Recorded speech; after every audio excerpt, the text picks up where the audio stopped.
அனைவருக்கும் வணக்கம். சினைப்பை நீர்க்கட்டிகள், அதாவது ஓவேரியன் சிஸ்ட். இந்த ஓவேரியன் சிஸ்ட் எந்த சைஸ்ல இருந்தால் நம்ம பயப்படணும்? இந்த ஓவேரியன் சிஸ்ட் நமக்கு என்னென்ன பிரச்சனைகளை கொடுக்கும்? இதை நம்ம எப்படி எந்த டெஸ்ட் பண்ணி கண்டுபிடிக்கலாம்? இதுக்கு ட்ரீட்மெண்ட் இருக்கா என்பதை பற்றி தான் இந்த வீடியோவில் நான் சொல்ல போகிறேன். நான் doctor Sudha from Sudha scan centre, JP hospital, Coimbatore.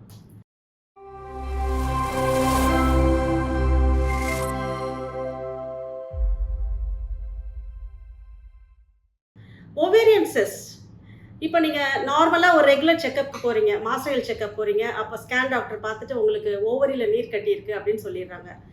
அந்த நீர் கட்டின்னு சொன்னோன்னே உங்களுக்கு பயம் வந்துடும். இது என்னடா சாதாரண கட்டியா, இல்லை நம்ம இதுக்கு ட்ரீட்மெண்ட் சர்ஜரி பண்ணணுமா அப்படிங்கிற பயம்லாம் உங்களுக்கு ஏற்படலாம்.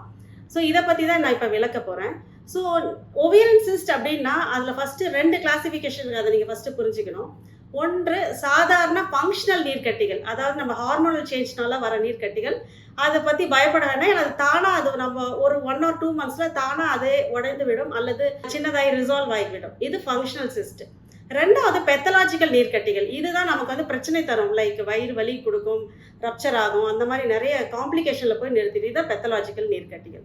ஸோ இந்த ஃபங்க்ஷனல் சிஸ்ட் அப்படிங்கும் போது அதில் 3 டைப்ஸ் இருக்குது. ஒன்று ரிட்டென்ஷன் ஃபாலிகுலர் சிஸ்ட், ரெண்டாவது கார்பஸ் லுட்டியல் சிஸ்ட், மூன்றாவது தீக்கா லுட்டியல் சிஸ்ட். ரிட்டென்ஷன் ஃபாலிகுலர் சிஸ்ட்னா என்னன்னா, நம்மளோட நார்மல் ஃபாலிக்கல் அப்படியே உடையாம பெரிய கட்டியா நின்று விடுகிறது. அதுதான் ரிட்டென்ஷன் ஃபாலிகுலர் சிஸ்ட். ஸோ உங்களுக்கு எல்லாம் தெரியும், நம்ம மென்சஸ் ஆகிட்டு 9th டேலேருந்து நமக்கு ஓவரியில் ஃபாலிக்கல், அதாவது அது ஃபாலிக்கலுங்கிறது நீர் நிறைந்த ஒரு சின்ன கட்டி மாதிரி தான், ஒரு பபிள் மாதிரி இருக்கும்.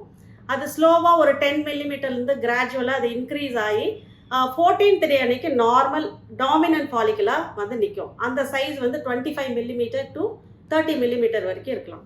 அந்த பெரிய டாமினன்ட் ஃபாலிக்கலில் தான் கருமுட்டை இருக்கும். அது 14th டே அன்னைக்கு அந்த ஃபாலிக்கல் ரப்சர் ஆகி ஓவலேஷன் அப்படின்னு சொல்லுவோம். அந்த கருமுட்டை, அதாவது எக் வெளியே வரும். டியூப்பில் போய் மேரிட் பீப்புளுக்கு அது ஸ்பெர்ம்லோட சேர்ந்து அது எம்ப்ரியோவாக மாறிடும். ஸோ இந்த ஃபாலிக்கல் ரப்சர் ஆகாமல், அதாவது ஓவலேஷன் நடக்காமல், 14th டே அன்னைக்கு ஓவலேஷன் ஆகாமல் அப்படியே நின்று விட்டால் மெதுவாக அது திரும்ப ஒரு 2-3 வாரத்தில் இன்னும் கொஞ்சம் சைஸ் பெருசாகி ஒரு 5 centimeter வரைக்கும் ரீச் ஆகலாம். அந்த மாதிரி நின்று விடும். அது ஒரு சாதாரண நீர்க்கட்டி. அது கிளியர் சிஸ்டாக இருக்கும். ஒரு பாட்டிலில் கிளியராக ஒரு ஃப்ளூயிட் தண்ணி இருந்தால் எப்படி இருக்கும், அந்த மாதிரி ஒரு கிளியர் சிஸ்டாக இருக்கும். அதுக்குள்ளார ஏதோ கட்டியோ இல்லை சின்ன பேண்டோ செப்டேஷன் எதுவுமே இருக்காது. இது சிம்பிள் சிஸ்ட்னு சொல்லுவோம். ஸோ இந்த ஃபாலிகுலர் சிஸ்ட் அப்படியே நின்று விடும். ஸோ நீங்கள் ஸ்கேனில் நெக்ஸ்ட் டைம் ஒரு மாதம் கழிச்சு போய் பார்த்தீங்கன்னா ஒரு நீர்க்கட்டின்னு கொடுப்பாங்க இதை. ஸோ இதுக்கு என்னென்னா, நீங்கள் அடுத்த மாதம் போய் பார்த்தீங்கன்னா அது காணாமல் போயிருக்கு. ஏன்னா தானாக அதே ரப்சர் ஆகி அந்த ரப்சர் ஆகிற பெயின் கூட உங்களுக்கு தெரியாமல் அது ரிசால்வ் ஆயிரும்.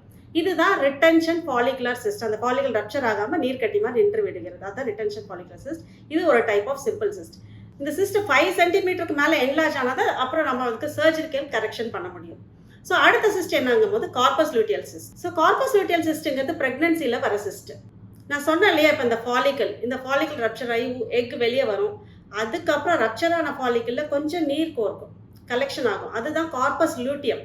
அதோட ஃபங்க்ஷன் என்னன்னா ப்ரொஜெஸ்டரோன் ஹார்மோன் செக்ரீஷன். இந்த கார்பஸ் லூட்டியம் தான் ப்ரெக்னன்சிக்கு ப்ரொஜெஸ்டரோன் கொடுத்து சப்போர்ட் பண்ணுது till 12 weeks ஆஃப் ப்ரெக்னன்சி.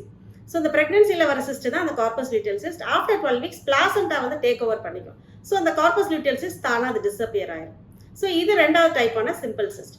மூன்றாவது தீக்கா லுட்டியல் சிஸ்ட். இது ஹார்மோன் இம்பேலன்ஸ்னால அதிகமாக இருக்கும் போது இந்த தீக்கா லுட்டியல் சிஸ்ட் வருது. மோஸ்ட்லி நம்ம எங்கே பார்க்குறோம்னா மோலார் ப்ரெக்னன்சின்னு ஒரு கண்டிஷன் இருக்குது. அதாவது மோலார் ப்ரெக்னன்சியில் குழந்தை நல்லா ஃபார்ம் ஆகுது. கம்ப்ளீட் மோல், பார்ஷியல் மோல்னு 2 இருக்குது. அது இன்னொரு டாப்பிக்கில் நான் உங்களுக்கு சொல்கிறேன். ஸோ மோலார் ப்ரெக்னன்சியில் என்ன ஆகும், அந்த எண்டோமெட்ரியல் கேவிட்டியில் குழந்தை பார்ஷியல் மோலில் குழந்தை அனாமலியோட கொஞ்சம் சின்னதாக இருக்கலாம். வித் அந்த எண்டோமெட்ரியலில் பிளாசண்டா ரொம்ப திக்காக இருக்கும். கம்ப்ளீட் மோலில் அந்த பிளாசண்டா திக்காகி உள்ளே நீங்கள் திராட்சை மாதிரி, கிரேப்ஸ் மாதிரி அந்த கோரியோனிக் வில்லையில் ஃப்ளூயிட் கலெக்ட் ஆகி நிறையா நிற்கும்.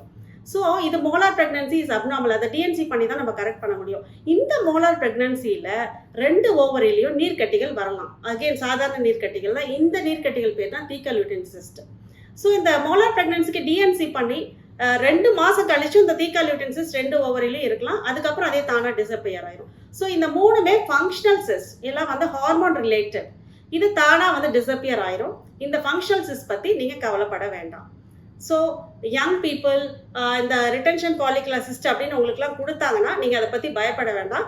2 months கழிச்சு நீங்கள் போய் ஸ்கேனில் பார்த்தீங்கன்னா தானாக டிஸப்பியர் ஆயிருக்கும். அதை பற்றி நீங்கள் வரி பண்ண வேண்டாம். நான் coming to the pathological cyst. Pathological சிஸ்ட்ல 4 டைப்ஸ் இருக்கு. ஒன்று எண்டோமெட்ரியாட்டிக் சிஸ்ட், ரெண்டாவது ஹெமரேஜிக் சிஸ்ட், மூன்றாவது டெர்மாய்ட் சிஸ்ட், நாலாவது malignant cyst, cancer cyst. So endometriotic cyst, endometriotic cyst ஓவரியில் நீர்க்கட்டி வருது. எண்டோமெட்ரியாசிஸ்னா என்னன்னா, நமக்கு தெரியும் நார்மலாக கர்ப்பப்பைக்குள்ளார எண்டோமெட்ரியல் கிளான்ஸ் இருக்கு. அந்த எண்டோமெட்ரியல் கிளான்ஸ் மென்சஸ் அப்போ அந்த ஹார்மோனல் சேஞ்ச்னால ப்ளீட் ஆகும். எண்டோமெட்ரியோசிஸ் இன் ஓவரினா இந்த எண்டோமெட்ரியல் கிளான்ஸ் யூட்ரஸ்ல தான் இருக்கணும். இந்த கிளாண்ட் வந்து ஓவரிலையும் கொஞ்சம் இருக்கும். ஸோ எவ்ரி டைம் நம்ம யூட்ரஸ்ல வந்து மென்சஸ் ப்ளீட் ஆகும் போதும் இந்த ஓவரியில் இருக்கிற நீர்க்கட்டிலையும் அந்த எண்டோமெட்ரியல் கிளாண்டும் அதே மாதிரி வேலை செஞ்சு அந்த சிஸ்டில் ப்ளீட் அடிச்சிட்டு இருக்கும். ஸோ அந்த சிஸ்டில் எவ்ரி மந்த் அப்படி ஆகும்போது என்ன ஆகும், அந்த சிஸ்டுக்குள்ளார பிளட் கலெக்ட் ஆயிரும். ஸோ அந்த பிளட் கலெக்ட் ஆகி லாங் ஸ்டாண்டிங் அந்த சிஸ்ட் நீங்கள் ஓப்பன் பண்ணி பார்த்தா, லைக் ஆஃப்டர் சர்ஜரி நம்ம அதை ஓப்பன் பண்ணி பார்த்தா அந்த பிளட் வந்து சாக்லேட் கலரில் இருக்கிறதுனால அதை நம்ம சாக்லேட் சிஸ்ட் அப்படின்னு சொல்கிறோம். இந்த சாக்லேட் சிஸ்ட் சைஸ் வந்து வேரி ஆகலாம். லைக் சின்ன சைஸ்லேருந்து பெரிய சைஸ் வரைக்கும் ரீச் ஆகலாம். சின்ன சின்ன சாக்லேட் சிஸ்ட் எண்டோமெட்ரியாட்டிக் சிஸ்ட்னால ப்ராப்ளம் வந்து எவ்ரி மந்த் பீரியட்ஸ் ஆகும்போது வலி வரலாம், சைக்ளிக்கல் பெயினாக இருக்கலாம். பட் அதை வந்து நம்ம சர்ஜரி பண்ணணும்னு அவசியம் இல்லை. பட் லாங் ஸ்டாண்டிங் ஒன் ரொம்ப பெரிய சிஸ்டம் மாறிடுச்சுன்னா சிவியர் பெயின் கொடுக்கும் எவ்ரி மந்த்.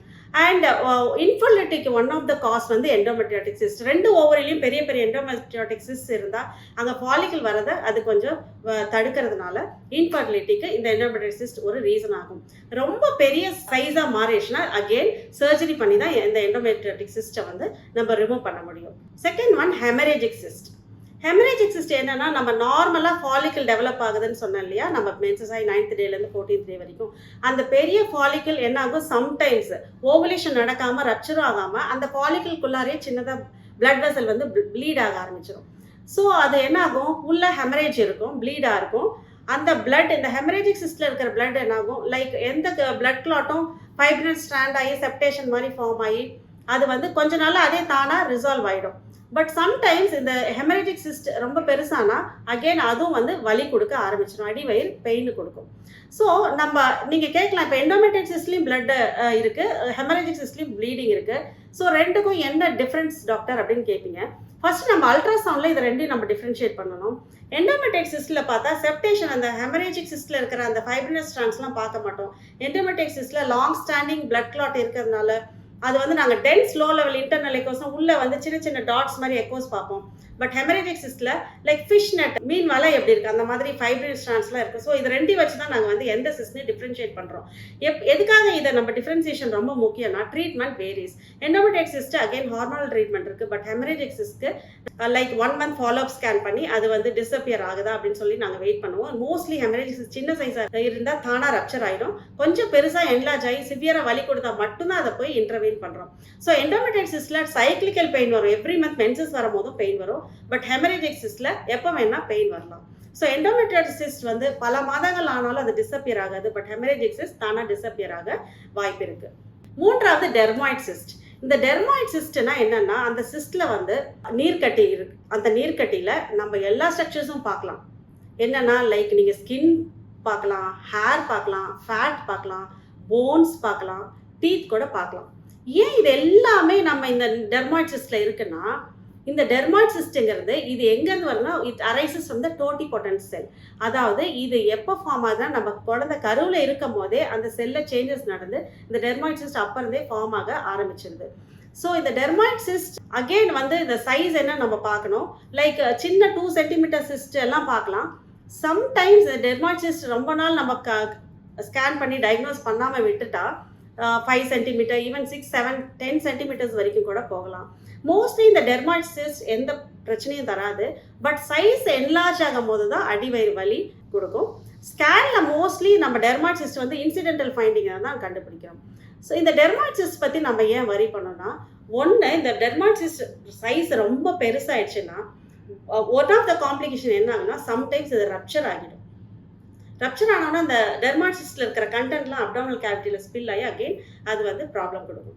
ரெண்டாவது 2% ஆஃப் த டெர்மாய்ட் சிஸ்ட் வந்து கேன்சராக மாற வாய்ப்பு இருக்குது. அதனால தான் நம்ம ரொட்டீன் ஸ்கேன் பண்ணி சிஸ்ட் ஏதாவது இருக்கா அப்படின்னு சொல்லி நம்ம டயக்னோஸ் பண்ணி அதை ட்ரீட்மெண்ட்டை உடனே பண்ணிக்கலாம். அண்ட் 4th ஒன் என்ன பார்த்தோம்னா, மெலிக்னன்ட் சிஸ்ட், அதாவது கேன்சர் சிஸ்ட். கேன்சர் சிஸ்ட்னு சொல்கிறதுக்கு ஃபர்ஸ்ட்டு அதோட என்னென்ன க்ரைட்டீரியானா, 10 centimeterக்கு மேலே அந்த சிஸ்ட் போயிடும். அண்ட் அந்த சிஸ்ட் வந்து அதுக்குள்ளார திக் பேண்ட்ஸ், அது செப்டம்னு சொல்லுவோம், அந்த செப்டம்குள்ளாரையும் பிளட் வெசல்ஸ் நல்ல ஃப்ளோ இருக்கும். அப்புறம் அந்த சிஸ்டுக்குள்ள சின்ன சின்ன கட்டிகள், அகெயின் அதை மியூரல் நாடியூல்னு சொல்லுவோம், அந்த கட்டிக்கும் ரத்த ஓட்டம் அதிகமாக போயிட்டுருக்கும். ஸோ இந்த சைஸு, திக் செப்டேஷனு, செப்டல் வாஸ்குலாரிட்டி, மியூரல் நாடியூல் இதெல்லாம் பார்த்தாவே அதை நம்ம கேன்சர் கட்டி அப்படின்னு அல்ட்ராசவுண்டில் சொல்லிடலாம். ஸோ ஈவன் சின்ன கட்டியாக இருக்கும் போது கூட இந்த ஃபைண்டிங் செப்டே, இந்த நாடியூல்லாம் இருந்தால் அதை மெலிக்னன்ட் சிஸ்ட்டுன்னு நம்ம டிஃப்ரென்ஷியேட் பண்ணிடலாம். ஸோ இந்த மெலிக்னன்ட் சிஸ்ட் பற்றி நம்ம ஏன் வரி பண்ணோம்னா, இந்த கேன்சர் கட்டியில் பக்கத்தில் இருக்கிற ஸ்ட்ரக்சர்ஸ்லாம் இன்வைட் பண்ணி அண்ட் மெட்டாஸ்டேசஸ் ஆகும், அதாவது பரவ வாய்ப்பு இருக்குது. அகெயின் அசைட்டிஸ், அதாவது வயிறுக்குள்ளார் நீர் கோர்க்கலாம், செஸ்ட்டில் ப்ளூரல் எஃப்யூஷன் நீர் கோர்க்கலாம், அப்புறம் டிஸ்டன்ட் மெட்டாசிஸ்ட் ஆகி உயிருக்கே கூட ஆபத்து வரலாம். ஸோ இந்த நீர்க்கட்டிகள் பற்றி இப்போ பேசணும். டோட்டலாக எல்லா நீர்க்கட்டிலும் எப்போ வந்து ப்ராப்ளத்தில் போய் முடியும் அப்படின்னு பார்த்தீங்கன்னா, அந்த சைஸ் சின்னதாக இருக்கிற வரைக்கும் எந்த ப்ராப்ளமும் கிடையாது. கொஞ்சம் லைக் 4 சென்டிமீட்டர் 5 சென்டிமீட்டர் சிஸ்ட் ஆயிடுச்சுன்னா அதோட main complication, one of the complication என்னென்னா torsion of the ovarian cyst. டார்ஷனா என்ன? ஒரு ஓவரியில் பெரிய நீர் கட்டி இருக்குது. நார்மலாக ஓவரி வந்து பெல்விஸில் 2 சைடு ஓவேரியன் ஃபோஸால் இருக்கும். பெரிய கட்டி அது மேலே ஃபார்ம் ஆன உடனே என்ன ஆகும், அந்த ஓவரி, அந்த கட்டி வந்து ஓவரியை வேறு சைடு ரொட்டேட் பண்ணி விட்டு டார்ஷன் ட்விஸ்ட் பண்ணி விட்டுரும். ஸோ ட்விஸ்ட் ஆகும் போது என்ன ஆகும், அந்த ஓவரிக்கு போகிற பிளட் சப்ளை, பிளட் வெசல், அந்த பெடிக்கல் வந்து ட்விஸ்ட் ஆகும். அந்த ட்விஸ்ட் ஆகும்போது அந்த ரத்த ஓட்டம், ஓவரிக்கு போகிற பிளட் சப்ளை கட் ஆகும். கட் ஆகும் போது ஓவரியில் பிளட் சப்ளை இல்லாமல் அது கேங்க்ரீனாக மாறும், அதாவது ரத்த ஓட்டம் இல்லாமல் அதில் சேஞ்சஸ் நடக்க ஆரம்பிச்சதுனால சிவியரான வலி வரும். நீங்கள் பார்த்தீங்கன்னா most of the females like school going students திடீர்னு அக்யூட் பெயினோட வருவாங்க, lower abdomen pain. Acute pain ஃபீமேல்ஸில் வந்தாலே ஃபஸ்ட்டு நம்ம நினைக்க வேண்டியது என்னென்னா torsion of the ovarian cyst. So scan பண்ணி பார்த்தா பெரிய சிஸ்ட் இருக்கும், அந்த சிஸ்ட் ஓவரியே திருப்பி போயிட்டுருக்கும். அந்த ஓவரியில் வந்து ரத்த ஓட்டம் கட்டாகி கேங்க்ரீனில் இருக்கும், சிவியர் ப்ராப்ளமில் போய் நிறுத்திடும். ஸோ இது உடனே நம்ம இமீடியட் டயக்னோஸ் பண்ணால் இதை கரெக்டாக நம்ம ட்ரீட் பண்ணிடலாம். இது ஒரு காம்ப்ளிகேஷன், டார்ஷன் ஆகிறது ஒரு காம்ப்ளிகேஷன். ரெண்டாவது காம்ப்ளிகேஷன், சிஸ்ட் பெரிய சைஸ் ரீச் ஆக அந்த சிஸ்ட்டுக்கு உள்ள இருக்கிற கலெக்ஷன் என்லார்ஜ் ஆக சிஸ்டோட வால் தின்னாகி ஓட்டை போட்டு ரப்சர் ஆகி அந்த சிஸ்டில் இருக்கிற எல்லா கண்டென்ட்ஸும் அப்டோமினல் கேவிட்டியில் ஸ்பில் ஆகி அது அகெயின் ப்ளீட் ஆகலாம். அதில் இருக்கிற ஒரு சின்ன வெசலில் ப்ளீடிங் ஆகிறது நம்மளால் ஸ்டாப் பண்ண முடியாமல் ஓவர் ப்ளீட் ஆகி அவங்களுக்கு பேஷண்ட் வந்து ஹெமோக்ளோபின் ட்ராப் ஆகி ஷாக்கில் கூட போய் நிறுத்திடலாம். So again acute lower abdominal pain அப்படின்னு பெண்கள் வந்தாலே நம்ம ஸ்கேன் பண்ணி ஓவரியில் ஏதாவது ப்ராப்ளம் இருக்கா, சிஸ்ட் இருக்கா, சிஸ்ட் டார்ஷன் ஆயிருக்கா, ஏதாவது ரப்சர் ஆயிருக்கா அப்படின்னு சொல்லி நம்ம ஈஸியாக டயக்னோஸ் பண்ணிடலாம். So coming to the treatment portion, ஏற்கனவே சொன்ன மாதிரி இந்த ஃபங்க்ஷனல் சிஸ்டெல்லாம் லைக் 3 சென்டிமீட்டர்ஸ் கம்மியாக இருக்குது, 4 சென்டிமீட்டர்ஸ் கம்மியாக இருக்குன்னா தானாக அது டிஸப்பியர் ஆயிரும். உங்கள் டாக்டர் ஃபஸ்ட்டு ஸ்கேனில் ஒரு சிஸ்ட் பார்த்தாங்கன்னா again after 4 weeks R 8 weeks போய் ரிப்பீட் ஸ்கேன் பண்ணால் இந்த ஃபங்க்ஷனல் சிஸ்ட்லாம் தானாக டிஸப்பியர் ஆகிருக்கும். இதை பற்றி நீங்கள் கவலைப்பட வேணாம். ஆனால் இந்த பெத்தலாஜிக்கல் சிஸ்ட் கண்டிஷனில் like endometriotic cyst, haemorrhagic cyst, இதிலலாம் வந்து சிஸ்டெக்டமி, அந்த சிஸ்ட்டை மட்டும் டாக்டர்ஸ் ரிமூவ் பண்ணி லேப்ரோஸ்கோப்பிலே ரிமூவ் பண்ணி எடுத்துருவாங்க. இல்லை அந்த சிஸ்ட் ரொம்ப காம்ப்ளிகேட்டடாக ஓவரியில் அட்டாச் ஆகி அந்த மாதிரிலாம் ப்ராப்ளமேட்டிக்காக அப்பியரன்ஸ் இருந்தால் தென் ஒரு ஓவரிவே எடுக்கிற மாதிரி ஊஃபரெக்டமி பண்ணிடலாம். அண்ட் மெலிக்னன்ட் சிஸ்ட் கண்டிஷனில் surgery with chemotherapy, radiotherapy and supportive therapy இதெல்லாம் பண்ணி அந்த பேஷண்ட்டை நம்ம வந்து காப்பாற்றிடலாம். ஸோ சிஸ்ட்ன்னு சொன்னால் நீங்கள் வந்து பயப்பட வேணாம். அது என்ன டைப் ஆஃப் சிஸ்ட், நம்ம என்ன பண்ணணும், எப்படி ஃபாலோஅப் ஸ்கேன் போகணும், என்ன ட்ரீட்மெண்ட் இருக்குது அப்படிங்கிற ஒரு ஐடியா உங்களுக்கு நான் இன்றைக்கி கொடுத்துருப்பேன் அப்படின்னு நான் நம்புகிறேன். நெக்ஸ்ட் வீடியோவில் இன்னொரு இன்ட்ரெஸ்டிங் டாப்பிக்கோட உங்களை நான் சந்திக்கிறேன். Until then it's by from doctor Sudha. வணக்கம்.